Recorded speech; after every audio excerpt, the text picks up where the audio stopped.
And that's just got me to be a lawyer. What about your parents and growing up in Nairobi? Well, my parents are not from an educated background. I think mum went to Standard 7, dad went to Form 2 and started working.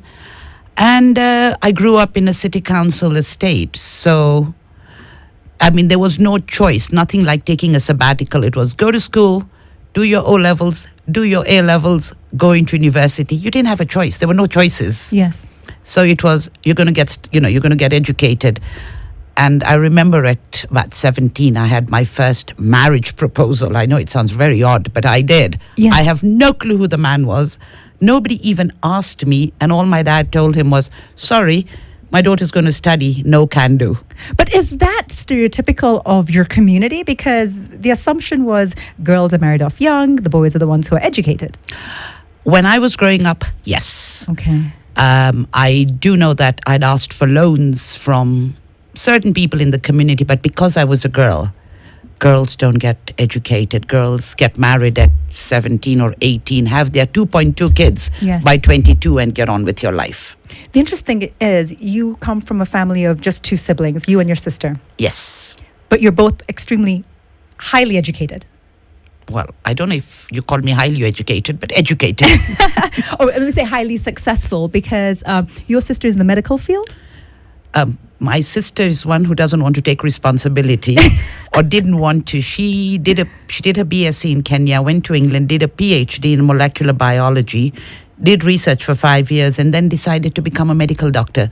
So she likes to call herself Dr. Squared. Oh, Dr. Squared. Yes. And what about yourself? Because eventually you did well in high school and you managed to go to the UK to study law. Yes. Post that, you've only been employed. You have the worst CV. Yeah.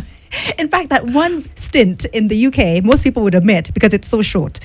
But you got into a law firm in the UK. No, I didn't. No? I never worked in the UK. What was the stint you had after university? I became a barrister. Okay. So I went to Lincoln's Inn. Yes. Finished college. Dad said, finished my bar. Dad says, you're coming back home. No choice. So then how did you choose this current law firm? What stood out for you? Well, the senior partner there was Mr. Reg Sampson, who was also my pupil master. He was into cricket. Okay. So that's what stood out in the law firm, cricket. Yes. So that's how I ended. I applied in 86 when I'd come here for a holiday, got stuck here because England had bad weather, couldn't fly back out for about a couple of months. And I just applied there and he told me, come whenever you're ready. So come December 87, January 88, I started my pupillage there. And you're right, I have a bad CV. You've never left? I've never left. Never been tempted to start your own thing? Well, I'm a partner there now, but I suppose I'm a consistent person. You really, really are. You really, really are. So moving back to the cricket, because now you are the chairperson of the African Cricket Association and the Cricket Association here in Kenya as well. I was. Oh, you were? I was. Did you play? How did that end up happening? Well, when we were growing up, there was no women's cricket when I was growing up. Indeed. So it was only all-male sport. And my dad and my cousins and all were cricket buffs. Mm-hmm. So what does a 3-year-old me do? Go to watch cricket every Sunday. And that's what used to go with our picnic baskets and my dad, and off we'd go along. And that's how I got into cricket and never looked back from there. You never played yourself? Well, we played in schools where the boys used to bully us because that hit the ball harder. Yes. But that was it. Couldn't play because, like I said, there was no girls' team whatsoever. But the passion remained? The passion remained. Into your private life as well? Yes. Is that how you met? My husband and I met because of cricket, yes. I met him in 2002 when he was the coach of the Pakistan team. And he never left? Oh, no, he left. We got married 4 years later. But speaking of the Pakistani team, I understand that you were an umpire at some point? Yes. And there was an incident where they were unhappy with having a woman umpire. Describe that. That was in 1994. Mm-hmm. And I think UAE was playing Pakistan A that was here. And so just to be difficult, somebody said, let's get Jackie to umpire. Mm-hmm. And so off I came in my white coats. At that time, you had to wear your doctor-like coats. So And the Pakistan team says their manager was a general who says, we're not coming out to play because it's a woman. And I said, okay, I'll just hand it over to the UAE. Eventually they came out. But for the next 2 weeks while they were here, they continued to complain about it. There was no, it was over it that for them. Now, I'm going to go into incidences that you felt sidetracked or maligned simply because you're a woman. But first, I want to understand, Jackie, where does that name come from? Well, when I was born, Jacqueline Kennedy, so I'm not as young as you think I am. Jacqueline Kennedy was very famous. Yes. So when I went to my Mariakani flats, which is where I grew up, and I was there almost half my life, and the neighbor decided Jacqueline Kennedy was, and I was a girl, so the neighbor started calling me Jacqueline. Then Kennedy gets assassinated a few months later. So they said, oh, no, Jacqueline's a bad name. So it stuck to Jackie, and it's not an official name. I don't have it anywhere in my papers, but it's Jackie. Amazing, amazing. Now, getting back to your law career, which here started in 1989 at your current law firm, which now you're a partner, take me through the highlights. I know it's a long time, but as my former boss of mine used to say, top line. Give me the top line highlights of your career.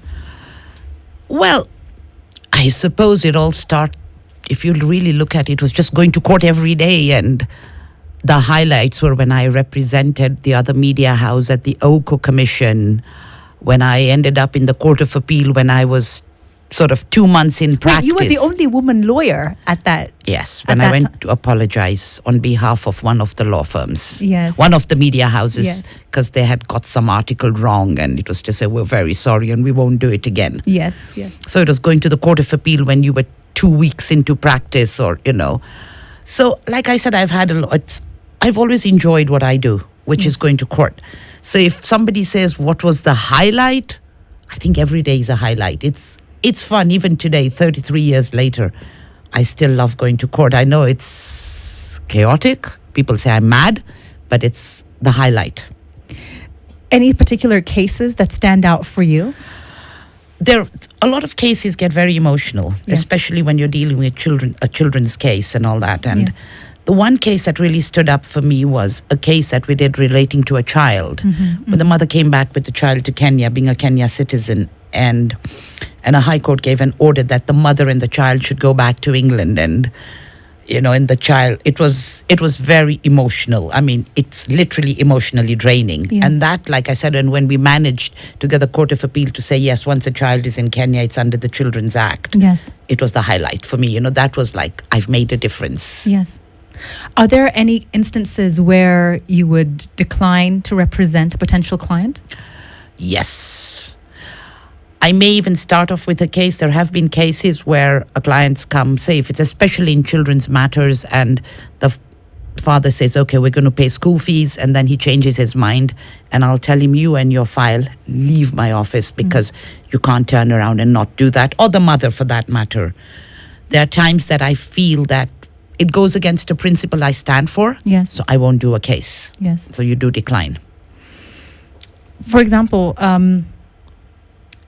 have you ever felt, undermined or maligned publicly or privately simply because you're a woman? Because Double O Direct speaks primarily to women, although we have a large male audience. But have you ever felt, this is happening, apart from the instance you told me about the Pakistanis and the cricket when you were umpiring, maybe in court or outside of court, where you felt this is a gender issue? I think in the old days when we started practicing, and this is something that I always said that we have a generation of women where we talk very loudly, and I'm considered loud, I promise you that. And it's because we felt we were not being heard. Mm-hmm. So you felt that you had to talk loudly to be heard. Yes, in courts, sometimes you've gone to court and the judge will tell the other lawyer, I'm talking about the old days, not now. Yes. Where the judge would tell the male lawyer, yes, counsel as well. He would tell you, and you're a lawyer as well, yes, young lady. So, you're sitting there and saying, okay. Mm-hmm. So there have been instances, even when you get, like I said, when I was growing up and after I'd come back from England as a lawyer, I hear people telling me that, oh, nobody's going to marry you because you're educated. I'm using the word extremely loosely. You're educated and you've got a job. So no Asian man would want to marry you. So there have been several instances like that. But I think that makes you a much stronger person. Yes, it does. It truly does. And something that came up for me was your being appointed by Kenya's second president to be the executor of his will.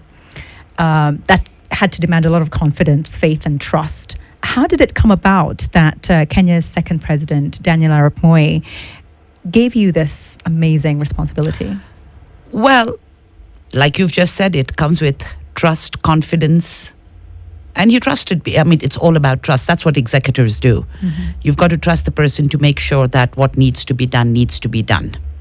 I mean, we all have that in our wills. You know, we appoint people we trust. Yes.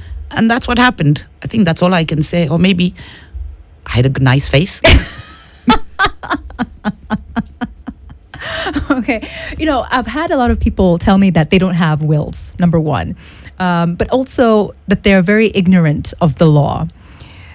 As a legal eagle, for example, what would you advise? Which laws do you think Kenyans must be aware of, you know, for their own benefit when it comes to, you know, the basics? The Americans, for example, know that they have the right to bear arms. They have the Fifth Amendment. You have to, you know, what laws do you feel every Kenyan should be aware of and understand? The Constitution? Yes, it's a huge document. Yes, Succinctly? but it's where it sets out all the rights. When you're saying, you know, different aspects of the law would be different for different people. Yes. It's like, you know, and I'm talking now as a woman, there's this whole issue of matrimonial property, especially when women go through. Yes. You know, when they split up and they've done everything, put everything in the husband's name for whatever reason, or the husband hasn't told them and they've worked hard.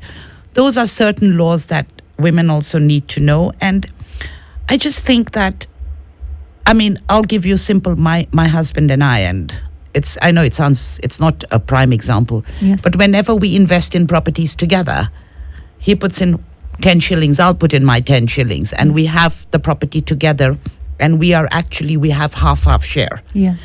If I've bought a property for 10 shillings on my own, he hasn't, I turn around and just put my name. Yes. So, you know, that way it's because in a lot of relationships and with laws as well, the problem starts when there are financial issues. Yes. So we really need to get, as women, we really need to get that right. It's when you're in love, it's fine. It's when you fall out of love, that's the problem starts. That's so true. And speaking of where the problem starts, if you look back at your career and you would speak to yourself in 1988, 1989, what are some of the things you'd tell yourself in terms of preparing yourself for now? Because there are a lot of women who would love to go into the legal system. They'd love to become lawyers. They'd love to become women in positions of authority and leadership. But sometimes it looks overwhelming. What can you tell that young girl or that young woman? One, have faith in yourself. Two, if you're a woman, you've got to work twice as hard to be thought half as good. So you've got to put in the hard work. It's changing. It's now changing over the years. But you've got to work very hard. And it's, for me, I think it's just enjoy what you're doing. Once you enjoy what you're doing, everything else just flows from there.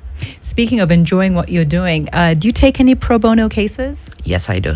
Under what criteria would you take up a pro bono case? I mean, somebody could call me and say, you know, there's this client there who doesn't have the money, or there's this problem or that problem. And it just, I'll wake up one morning and think, okay, today this is my good deed of the day, and God's out there. He'll show me heaven. Yes. That's fantastic. And thinking of pro bono, you've been involved in quite a lot of charitable work. Yes. Maybe, you know, organizations, associations you've been a part of. Maybe it's been part of the religious or, you know, personal community. How has that come about, and what projects have these been? Well, doing charity was when we were growing up, and it's again my parents. I remember when we were young, we used to go to Mathari Hospital, because that was my dad's way of telling us that we were lucky with what we had. Was not a lot, but it was what we had. And we'd go to Mathari and meet the people there. Mum would cook food for them. We'd take food, Yes. you know, soda, whatever there was. Yes. So we were taught charity, and we were always told that you must help others. So that's where it all came up from. And then talking of charity, maybe it's because as a girl, I come from a discriminated background when I was growing up. I believe in paying school fees for girls. I know it's sexist and it's maybe not fair. But there are girls that I've paid for who've been through university, but they don't know me and I don't know them. Wow. And, it's just pay, because if I don't pay for their school fees, the parents will get them married. Yes. And they're not in Nairobi, they're out of Nairobi. So they are Yes. the school fees that I pay. And it's, like I said, it's just something, it's the pleasure of giving, like the COVID. I mean, COVID was really bad. And I remember at one stage, I had to go into isolation for 14 days. Yourself. Myself. And that I had not tested positive, but we'd just been in touch. It was early April. Yes, yes. 2020. And I was just sitting there and I thought, well, let's start doing this. So I sat in a bed for 14 days in a room watching TV. And that's when I decided, okay, let's go and do COVID food distribution. And Standard APA and people were very, very good to me. They supported me. I had 100 volunteers on speed dial. Yes.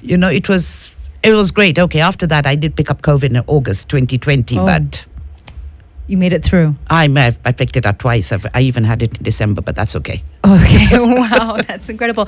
So you mentioned slightly that you're involved in other works other than, the law firm of which you are a partner. Do you want to expound on some of the organizations or associations that you're a part of? I'm directors in several companies, and I'm part of FIDA, the women's lawyer group, and Yes. it's like I said, I'll just I wake up. I'm a member of about 8 cricket clubs in this country, though I'm not a member of any golf club because I don't play golf. You're not a member of any golf club? No, Okay. You don't play golf? no, Never tried? it's no. I like how you say no, like you're afraid you'll offend somebody. It's an elitist sport, as far I know. It isn't anymore, but in the old days, Yeah. it was the big boys who used to play golf, not people like us who grew up in South B and went to government schools. And Yes. never. I didn't even know what a golf course looked like until probably 1996. Yes. So apart from never having played golf, is there anything, because you are the definition of an overachiever? I mean, even the fact that you were conferred a senior counsel is a mega achievement. I mean, the only woman chair of a continental cricket association. There are just so many. There are just so many. Is there anything that you're bad at, or anything that you wish you could do? Swim. Now you sound like all my relatives who live by the lake but can't swim. I don't know how to swim. You don't know how to swim? No. But come on, how did that happen? Well, when you go to Muslim girls' school, which was from kindergarten, my parents were very mean to me. They put me in school when I was 2 years and 2 months. Yes. They had no swimming pool in that school. I went to Our Lady of Mercy. I mean, from a Muslim school, they dumped me into a Catholic school. So I learned all about the Bible, and there was no swimming pool. And then when I went to Highway Secondary, there was no swimming pool. So I never learned to swim. And my dad was not going to take me to swimming. You got to be kidding. Yeah. So you never learned. And he was from Mombasa. My dad was a Mombasa boy. He could swim, but I couldn't swim. And I've never learned to swim. Speaking of learning things, we've talked a lot about shows. Do you enjoy reading for leisure? I know you read a lot in your work. Do you read for leisure? Yes. Okay, great. So as a young woman listening now, and you're thinking, this book was so helpful, this book was so insightful, or this book was so entertaining, name some books. I know. Everyone always says, when you talk to name a book, you're like, okay. Now let's start off with, I could remember some books, when you were growing up, you read me. Let's start off with Enid Blyton. Of course. I mean, you never forget those Yes, books when yes. you were growing up. Then you graduate into Meals and Boons of James Hardley Chase. Mumbi, have you heard of Mills and Boons? Mumbi, be honest. No, she's of a certain age. All right, continue. And from there, then you go into sort of magazines. And at the moment, surprisingly, books that I read I'm always reading John Grisham and Okay, James so Patterson. lawyers read lawyer books? No. Okay. And I read this one. I'll tell you one. I read the one of not Malala, but there was this girl. in Afghanistan who had to run away, and it was a really touching book. I read it about a year ago or so, and then then you sort of think. Now there's Kindle, so you just pick on everything. You watch movies. You know, when you were younger, there's nothing. It was only No chance. No chance. You had to read, and that's why Enid Blyton has really stuck in your head because that's what you grew up with. Yes. Going back to the law and going to young women thinking of becoming lawyers, I know that believing in yourself is very, very important. But what are some of the tools that you used, not only in law school, but as a pupil and a young lawyer, that you felt really helped curve out your path, other than sticking with the same firm for over 30 years? I think what happened was that even mentorship of your pupil masters, your bosses, it was, and wanting to achieve, like I said, it's hard work. Yes. You've got to, if you don't work, it's not happening. There are no shortcuts. And, it's even today, I can work till 2 o'clock in the morning and be in my office at 7. Wow. Because you enjoy it. And don't go into the profession if you're thinking that it's only because you want to make money. It's not going to happen. And that's when the problems start. Because if you don't make money, then you're looking at shortcuts. Yes. So for me, it was just reading, watching people. Like in those days, we used to go to court and they used to get all these lawyers arguing. Got nothing to do with you, but what they're arguing about, you're actually looking at the books to say, hey, hang on, they're arguing about this. So going into that, listening to what their submissions were, listening to their cases. These days, what I do see on the phone, and this is no disrespect meant to young lawyers, is they are fiddling on Facebook. They're not listening. Oh, yeah. No. Facebook, Twitter. Oh, yeah. And, they're not listening to what somebody else is saying. Yes. And that's, I think, if you're a hearing person, you actually think, hey, hang on, this works with the case. Oh, I know another case that I'm handling with. I'll deal with it. So a lot of people don't listen. Yes. Whether it's virtually or physically.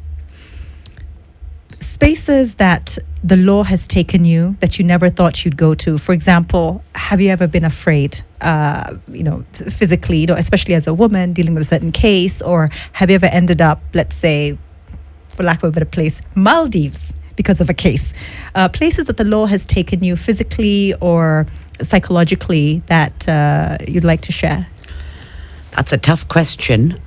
I've been to the States for a couple of cases, and because my clients were here, so I've traveled the world, but half the time I travel because of pleasure. Yes, which is a vice I have as well. But once it's like you said, fear. Once you're street smart, that fear never comes in, because when you have faith in what you're doing and you have faith in your case, and that people do see you, that they're not going to. Why would anybody come for you as an individual? Yes. I know it happens, but maybe I've been fortunate where, they've been emotionally, certain cases have taken their toll on me, when you've lost a case and you're just thinking, oh my God. It takes you to a bad place in your own head, where you can even lose confidence. But physically, maybe it's because I don't do a lot of criminal work.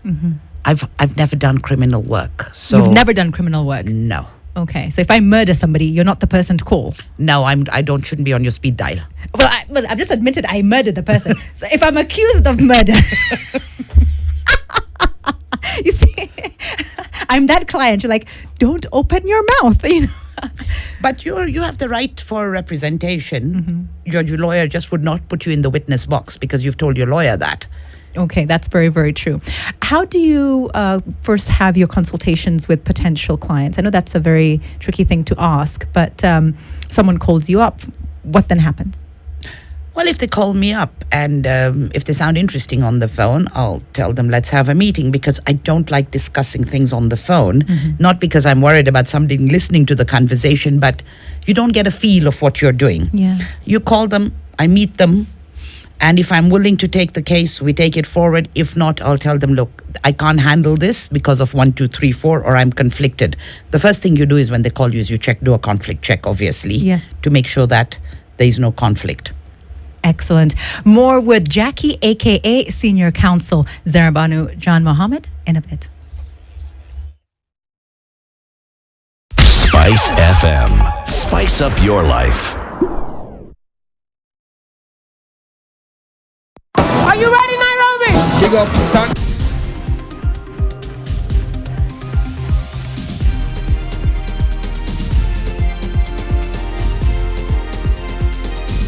KTN News. Get the whole story. Bado nimesikia imeongezeka bei. Sasa juu tutafanyaje na kazi ya biashara yangu ni ya kuuza hii mafuta ya taa. Sasa tutafanya